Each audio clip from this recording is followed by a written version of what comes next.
Well, good morning to you. It is Tuesday, January the 5th. For those of you keeping score, it's for those of us at HCC, it's the second day of this new year, the new semester. Spring 2021 is almost upon us, and we're going to be talking about a very special campaign we have going on at HCC to get our students enrolled again for the semester. But first, I want to introduce my co-host who's joining me this morning. He's always here on Tuesdays. Frank Cooper. How are you doing, Frank? Great to be here, Ty. Happy Tuesday. Happy New Year's to everybody.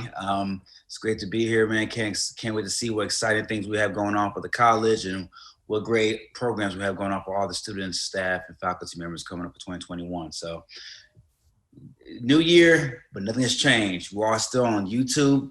Hit the notification bell for the show for all the latest news, the campus news around all of our beautiful buildings and campuses across HCC. Also on social media, Facebook, Instagram, Twitter, Snapchat. So let's grow the show. All right, Frank, stand by. We'll be with you shortly. Dr. Zach Hodges is joining us this morning. He's the president of HCC's Northwest College. Good morning to you, Dr. Hodges. How are you? Good to be here, Todd. I'm unmuted, I think so. You are unmuted. We can hear you loud and clear. Happy New Year, by the way. Did you have a good break? I had a great break, as we were talking earlier. It's kind of like we all needed that break to kind of get through with 2020 and then to get really optimistic about 2021. And I'm definitely looking forward to a really, really robust and exciting year. Maybe not at first, but I think we can all see light at the end of the tunnel. So that's good news for everybody. It sure is. And later on in this broadcast, I want to talk to you about an initiative going on at your college with a new campus. So we're going to bring that up in a little while. But first and foremost, we've got a campaign going on called Secure Your Seat. And this is a campaign that was launched towards the end of last semester. And I imagine from what we were noticing, a lot of our students, current students from the fall, had not yet enrolled for the spring. And this campaign was launched to really bring them on board. Maybe you can tell us about the Secure Your Seat campaign. Well, I think it's real important for students to get grounded in this, in having to make the shifts that they've made. I know there's a lot of frustration in the fall about getting started with online classes. Did they have the equipment? Did they have the knowledge base to make that shift? And I think students did. So, I'm seeing enrollment increase for the spring, which I'm really, really happy about. I certainly hope our new students, our returning students, as well as our new students, have found their way and are going to really take advantage of maximizing the opportunity. I know online learning is difficult for some, but at the same time, there's some advantages as far as travel time and efficiency and the services that HCC is providing. If you were a student in the fall and didn't take advantage of all the tutoring and the virtual lobby and the advising and all of those kinds of services, still there, still available to you. We've really matured those programs, and we want to connect with you one-on-one and engage you in a new way to accommodate whatever your needs are. So if you're sitting there frustrated and say, I can't do this, or I'm going to stop out a semester, make sure you talk to an advisor about that, and let's see if we can take care of any of those issues you may have. But let's get out there and get enrolled. Don't wait. Please don't wait. It's never good to wait. Absolutely. Registering early has its benefits, especially as we go into this new, with the new modalities we have in place. Class sizes for those who do go to campuses are going to be very small to follow CDC guidelines. So getting that right class, the right time, and the right course, there's definitely a benefit to registering early, wouldn't you say? Yeah, absolutely. And those students that will be on campus will be the lab-based classes and the hands-on classes in the CEU program. We hope to bring our students back with that option, or traditional students back after spring break. But just be reminded that if you start online, you may have that opportunity to be back on campus in spring. After spring break, which, Right. gosh, we hope that happens. We sure do. But I know. don't lose your momentum during this time. That's the critical thing. It's an opportunity. You could just get, once you stop out, it's really hard to get back. So don't lose that momentum. That's a great point you bring up, because you want to keep your college career on track. I know a number of our students say, you know what, I want to get out in 4 semesters or 5 semesters and be done and get into the workforce, graduate from HCC, or maybe move on to another institution. And you want to keep yourself on track when you have those goals. Yeah, absolutely. I always say, if you stick with it, you're going to pop out the other side one of these days. So, we know that the more classes you take, the quicker, obviously, you're going to get finished. And your circumstances may be that you can't go as many classes as you want, but just keep going. I guarantee you'll pop out the other side. For those of you who may wondering, how do I register? Where do I start? Go to hccs.edu/now. That'll take you to our registration page. You can get all your registration needs answered through that page. We also have a virtual lobby available on our homepage, which is hccs.edu. Dr. Hodges, I know when we were all doing things on campuses, I know the last 2 weekends leading up to the first day of classes were very busy on the campuses because people showed up in person. And a lot of times they did that because they were waiting for payday and they wanted to pay for their classes. But we have financial options available for our students and for those who are concerned about finances. Maybe you can talk about some of those. Well, please don't let that stop you. I think one thing is to get advising. The other is to talk to financial aid and explore all your options as far as your funding for the spring semester. So whether it's a scholarship, whether it's a short-term loan, whatever it is, don't let that stop you. Don't say, well, I can't do it because I don't have the money. Explore all your options, and that's part of maturity as well. Hopefully, if you're going to continue on in school, you need to explore all your options as far as your financial options for funding college. I know it's difficult. I know a lot of you are out of work, and that's a problem. But there may be resources available to you. But if you don't check it out, you're not going to know. So for crying out loud, get out there and talk with an advisor and explore all those options and be persistent. Talk to financial aid. Talk to the foundation. Don't give up. Get out there and get with it. You talk about speaking with an advisor, which is very important when you're starting at really any college, especially HCC. Your advisors are available online right now. I know financial aid last semester was doing limited in-person appointments by appointment only. But maybe you can tell us about the services that are available, because you guys worked over the winter break, or your staff did, making sure those questions were answered for students. We had an unbelievable number of contacts over spring break. We thought we'd just have a skeleton crew and had to bring more people on to answer questions, because students have a lot of issues and a lot of questions, with the circumstances that we're in. You can get services in person with financial aid. What I would advising on the campuses, but at the same time, what you need to do is you need to take advantage of the virtual opportunities first. There are certainly hoops you have to jump through in order to get on campus in proof of your intent and a number of the safety features that we've implemented. But go through the virtual services. I think you'll be surprised at the quality and you being able to accomplish everything that you want to in the comfort of your environment. So it makes a big difference. A lot of you ride the bus, You know, I don't have to ride the bus to access the virtual services. Dr. Hodges, I wanted to ask you, you briefly touched on it, but there are precautions and safety measures that are taking place on campuses. They started last semester. Really, they started over the summer, and they're going on right now, and they'll be ongoing. Things are going to look different for students who are going back for those lab-based courses. Maybe you can tell us about some of the safety precautions at the Northwest College that your staff is taking. Yeah, we before a student gets on campus, we have an app that they have to download and certify that they're COVID-free, and they have to bring that verification with them. Easy to do. It's available. It's easy.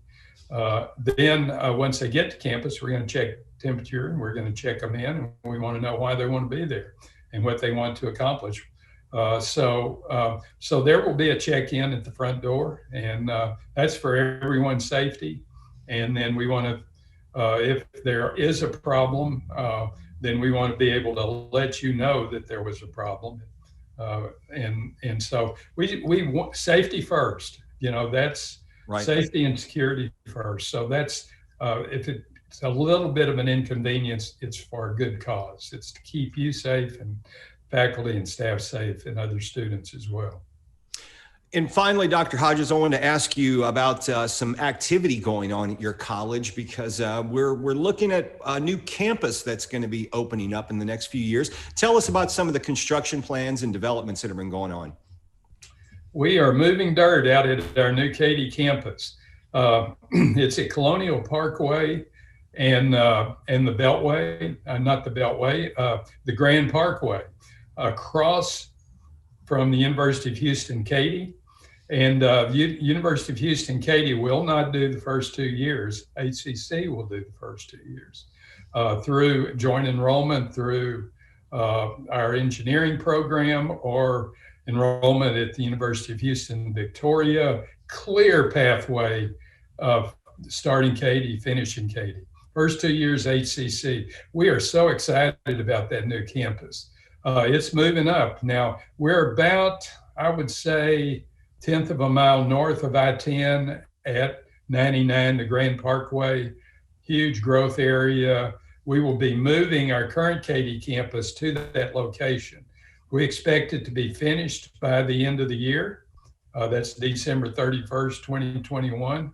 I don't know that we will be up and running by the spring of 2021, maybe by second start.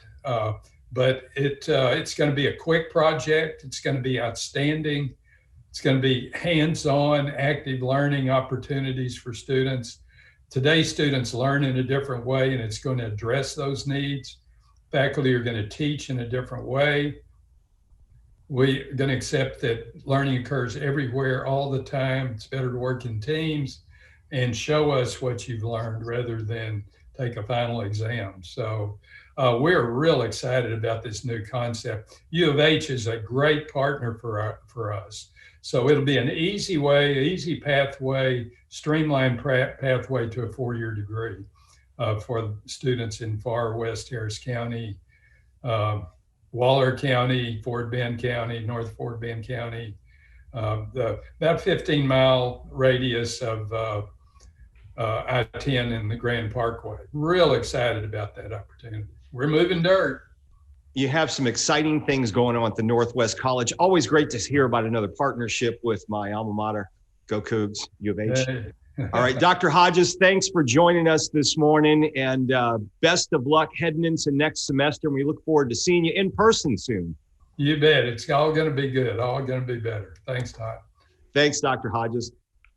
All right, we're going to move on to Frank Cooper. And Frank, good to have you with us on the show. You know, we're doing these little abbreviated shows all this week to really promote our Secure Your Seat campaign. But hey, since you're here, let's talk a little sports. What do you think? I'm always down for that conversation. Let's get it. So I'll start with the most obvious glaring thing. Boy, I wanted to say the Oilers, but the Texans ended the season the way they started it. And really the summation of the whole season, just one big disappointment, huh? Yeah, it just seemed like the nightmare that never ended. And when you look at all of even the previous years, when you look at everything that happened coming into 2020, just a combination. There's a lot of bad decision, a lot of Yeah. bad roster management, horrible trades that we got nothing in return for, like giving up Hopkins and trading for Larry Tunsil and giving up 2 first-round picks. If we would have kept that first-round pick from last year, it will be the 5th pick this year, which could be an impact Pro Bowler that you can add to the roster. So it's just a combination of bad decisions, bad roster moves, bad ownership, bad coaching too, boy. And then you make the bad coach your bad GM. How well did that work out, man? I've got to say, Bill O'Brien hurt this team it's going to take 5 years to dig out of this hole. Man, maybe they'll start winning some games next year, but you don't have draft picks for quite some time. They're a mess right now. And it all falls a lot really on the former head coach. Absolutely. And like if you're a hot shot offensive or defensive coordinator who's up for a head coaching job and the Texans call you for an interview, you're thinking twice about taking that job because one, like you say, you have no draft capital, so you can't really build your roster through the draft or premium draft picks on top of the draft because you don't have the draft picks anymore. You're in salary cap hell, excuse my French, but you don't have the salary cap to maneuver to get price free agents because you're cash strapped. Yeah. And then with Cal McNair, I guess he's a kind of new owner taking over for his father. You don't know what to expect. Like there's gonna have to be a level of patience for any head coach that takes on this job because it's going to take 4 to 5 years to fortify that roster and get back in contention. Because right now, I'm going to tell you right now, Todd, the Titans and the Colts, they're not going anywhere. No, they're strong. Yeah, look at right there. The Colts headed into the playoffs. Titans won the division. The Colts headed into the playoffs, and the Colts, they've got themselves, guess what, folks? Another Pro Bowl caliber quarterback again.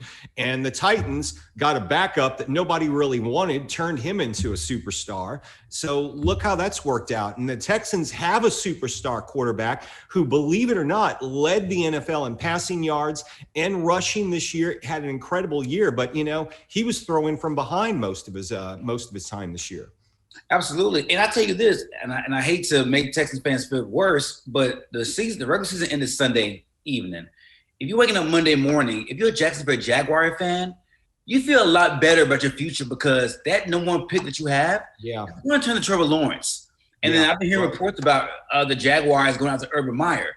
And Urban Meyer said he'll only come back to the NFL if he's able to coach a guy like Trevor Lawrence. Yeah. So as far as your future, you're pretty confident as a Jacksonville Jaguar fan of what's on the horizon. Yeah, and the Texans, they're looking for a GM. They're looking for a coach. I'm hearing it could be New England all over again, as far as that. So who knows where they're going to head. Let's talk a little college football, though. I'll go real quickly, though. U of H, disappointing season. But, I think the Cougars going into next year, they'll get to play some football games. I think they're going to be a lot better than they were this year. They just really had – They really had a tough hardship year. Most of their games were canceled, and they just could never get it together. Yeah, it's tough. Like if you're a AD or you're in the front office, you can't really blame the head coach this year because there are so many mitigating factors that the powers just couldn't control. Like you can't control having games canceled 4 or 5 times in a row. You can't control who catches. You can't control who you play and what games get made up again because with COVID and everything, it took those players out of commission, took the coaches, the game plan all out of whack. It's just really tough. So if you're an AD, you have to throw out this year and start again next year and hope that going to the 2021 season that this COVID situation is handled a lot better to where these players can actually go out there and and make plays and make the team better. So, it's a tough situation all around. Okay, real quickly, Frank, because we're going to wrap up. Do you have some picks for this coming weekend in the pro football season, the playoffs?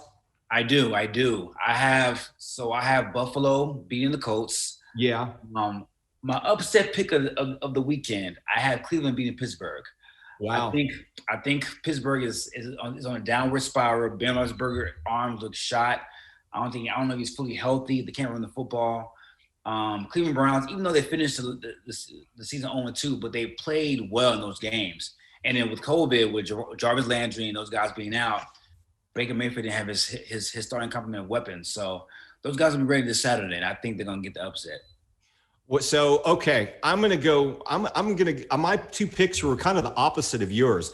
I'm going to say the Colts over Buffalo, because the reason being Buffalo hasn't been to the playoffs in a while, and they've got really a fresh team, but you've got some experienced personnel on that Colts team, especially a quarterback who's ready to prove something. He's finally got a good team behind him, and I think he's going to take them to the Super Bowl. That's my pick for the AFC. And I'm going to say Cleveland's little season, they're going to be exposed this weekend, and Pittsburgh is going to walk all over them. I really think it's not even going to be close. It's not going to be pretty. And that'll be Cleveland's one playoff run. They get one every, I think, 16 years or so. So that'll be their playoff run for the next, till take us all the way to 2046 or so. What about the NFC? You got the Saints, you have the Saints and Bears, and you got the Seahawks and Rams. Who you got in those games? I'm going to go with the Rams. I think they're hotter than the Seahawks right now. You know, I've got to say, I've never been a big Seahawks fan. You know, I know they play some good football, but I'm going to go with the Rams because I think they're on a streak. And I'm also going to go with the Saints. I can't give Drew Brees. No, he's got something to prove as well. And you know what? I'm going to go so far to say the Saints versus Colts in the Super Bowl. Wow, that's what I'm going to go for. I think Drew Brees, this could be his last year, and he's going to go on his way out. And I'll even go so far as picking the Saints. You know, I love. Did you know a fact about Drew Brees and Phillip Rivers? Drew Brees was drafted in 2001 by the San Diego Chargers, right? Yes. He got replaced by Phillip Rivers. Phillip Rivers, that's exactly right. And it worked out very well for both of them, you know. Sure. Drew was happy to get going to New Orleans. He's a legend there. And, you know, so I really think this is going to be the year Drew and Phil are going to meet up in the Super Bowl, and Drew's going to come out on top. Well, you know, both those teams have great defenses. They have great complement of weapons, great supporting cast. So Alvin Kamara, man. Alvin, you know, you can't go wrong when you got a running back who does scores 6 touchdowns in a game. A rookie at that. Jonathan has a bright future ahead of him. Alvin Kamara for the Saints. Saints, yeah, exactly. Yeah, broken for the record, yeah, man. And Jonathan Taylor, the rookie running back for the Colts, is not half bad either. He had 250 yards rushing in the season finale. Yeah. Ago. So, two dynamic offenses, man. Can't wait to see what happens. Well, it's going to be an exciting weekend. Frank, it's always good to see you, and I hope you had a good holiday. Did you have a good break? I did. I didn't do much. I went back home to Arlington, hung out with mom, ate bad. Aunts cooked, mama cooked, grand aunt cooked. So I got to knock off some of this holiday weight off me. Good for you.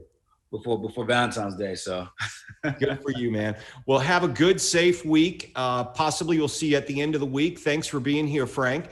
And thank you for joining us on this special abbreviated edition of Up to the Minute. I'm Todd Duplantis. Tomorrow on the show, we're going to continue our special reports talking about the Secure Your Seat campaign. Dr. Monique Umphrey, who is the president of HCC Northeast College, she'll be here to tell us about how things are going out there in the Northeast. Frank, thanks again. We'll see you again soon. Always a pleasure. Thank you. All right. We'll see y'all again tomorrow, 10 a.m. live right here on Up to the Minute.